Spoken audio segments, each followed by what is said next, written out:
Hello' everyone, মোৰ চেনেললৈ আপোনালোকক পুনৰবাৰ স্বাগতম জনাইছোঁ। আৰু আজি মই আপোনালোকলৈ লৈ আহিছোঁ এটা চিম্পল চিলি চিকেনৰ ৰেচিপি। আৰু মই এই ৰেচিপিটো কেনেকৈনো তৈয়াৰ কৰিছোঁ তাকে আজি আপোনালোকক দেখুৱাওঁ ব'লক। প্ৰথমতে মই এয়া 600 গ্ৰাম মানৰ চিকেন লৈছোঁ। তাতে দিম প্ৰথমতে আধা চামুচ নিমখ, আধা চামুচ কাশ্মীৰী মিৰ্চ, অকণমান দিছোঁ হালধি, আৰু তাতে এটা কণী ভাঙি দিছোঁ ভালদৰে মেৰিনেট হ'বলৈ কাৰণে। এতিয়া ইয়াতে দিম আধা কাপ কৰ্ণফ্ল'ৰ। আপোনালোকে অকণমান ময়দাও ব্যৱহাৰ কৰিব পাৰে। আৰু অকণমান ৰিফাইন তেল দি এইখিনি এতিয়া মেৰিনেট কৰি 10 পৰা 15 মিনিটমান সময় এইখিনি ঢাকি থৈ দিম। আৰু লগতে এইফালে ৰেডি কৰি লৈছোঁ কেপচিকাম, পিঁয়াজ আৰু নহৰু। পিঁয়াজখিনি মই এইটো শ্বেপত কাটি লৈছোঁ, চাওক এনেধৰণে কাটি ল'ব আপোনালোকেও। এতিয়া এটা বাটিত মই লৈছোঁ অকণমান কৰ্ণফ্ল'ৰ আৰু অকণমান পানী দি এইখিনি ভালদৰে মিহল কৰি ৰাখি দিম। এইখিনি আমি পাছত ব্যৱহাৰ কৰিম। আৰু এটা বাটিত অকণমান লৈছোঁ এয়া চিলি চচ, টমেটো চচ আৰু অকণমান পানী দি এইখিনিও মিহল কৰি ৰাখি থৈ দিম। এতিয়া কেৰাহীত ৰিফাইন তেল দিছোঁ। তেলখিনি গৰম হোৱাৰ পাছত মেৰিনেট কৰি থোৱা চিকেনখিনি এপিচ এপিচকৈ এনেকৈ ফ্ৰাই কৰি ল'ম। আমি চিকেনখিনি ফুল কুক কৰিব লাগিব।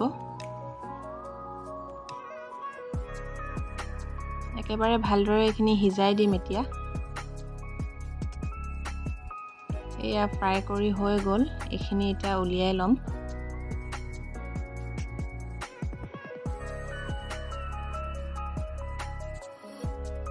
এতিয়া সেইখিনি তেলতে মই দিছোঁ নহৰু, কাটি থোৱা নহৰুখিনি ইয়াতে দি দিছোঁ।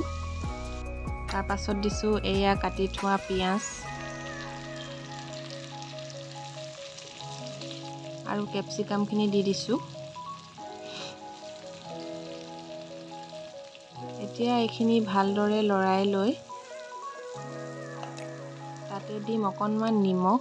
নিমখ বেছি ব্যৱহাৰ নকৰিব, কাৰণ চিকেনখিনি মেৰিনেট কৰোঁতে আমি তাতে দিছিলোঁ নিমখ।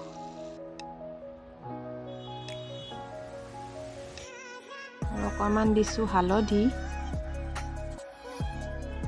আৰু কাশ্মীৰী মিৰ্চ অলপ দিছোঁ। আৰু এয়া আধা চামুচ দিছোঁ জালুকৰ গুড়া।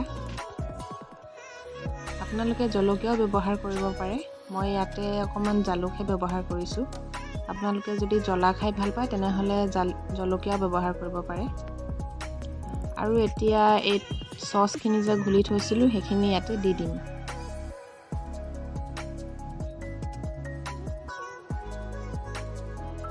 আৰু লগতে কৰ্ণফ্ল'ৰ ঘুলি থোৱাখিনিও দি দিম। তেতিয়া গ্ৰেভিটো অলপ ডাঠ হৈ যায়, সেইকাৰণে কৰ্ণফ্ল'ৰ অলপ ঘুলি কেনে আমি দি দিওঁ ইয়াতে। এতিয়া এইখিনি ঢাকোন মাৰি 1 মিনিট সময় সিজিবলৈ দিম। আৰু এতিয়া ইয়াতে ফ্ৰাই কৰি থোৱা চিকেনখিনি দি দিছোঁ।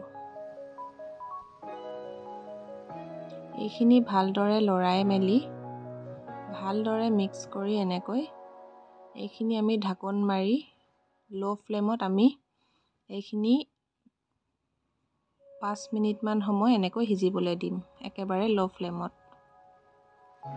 এয়া 5 মিনিটৰ পাছত আমাৰ অলমষ্ট তৈয়াৰে হৈ গ'ল চিলি চিকেন। এতিয়া এইখিনি আপোনালোকে গৰমে গৰমে এনেকৈ ছাৰ্ভ কৰিব পাৰে।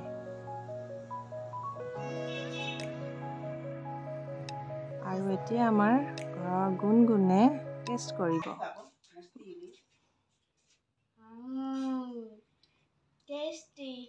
মোৰ ভিডিঅ'টো যদি চাই ভাল পালে তেনেহ'লে ছাবস্ক্ৰাইব কৰিবলৈ নাপাহৰিব।